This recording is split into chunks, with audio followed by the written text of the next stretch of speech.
विषय असा आहे की वरच्या हाऊसला बिझनेस असल्यामुळे मी वरती बसलेलो होतो आणि हाऊस जनरल अर्जंट झाला असावं म्हणून खालच्या हाऊसला काय बिझनेस चालू आहे हे पाहण्यासाठी मी मोबाईल ओपन केला होता आणि मोबाईल ओपन करत असताना यूट्यूबवर येत असताना अशा अनेक प्रकारच्या जाहिराती या ठिकाणी येतात.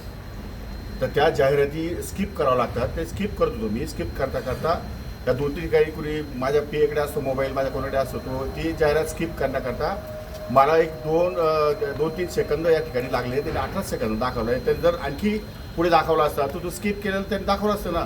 पण त्यांना ते दाखवायचं नाही आणि ते विरोधी पक्षाने दाखवणारच नाही. बरं ते काय वैयक्तिकरित्या फक्त माझ्याशी चर्चा करताय, कधी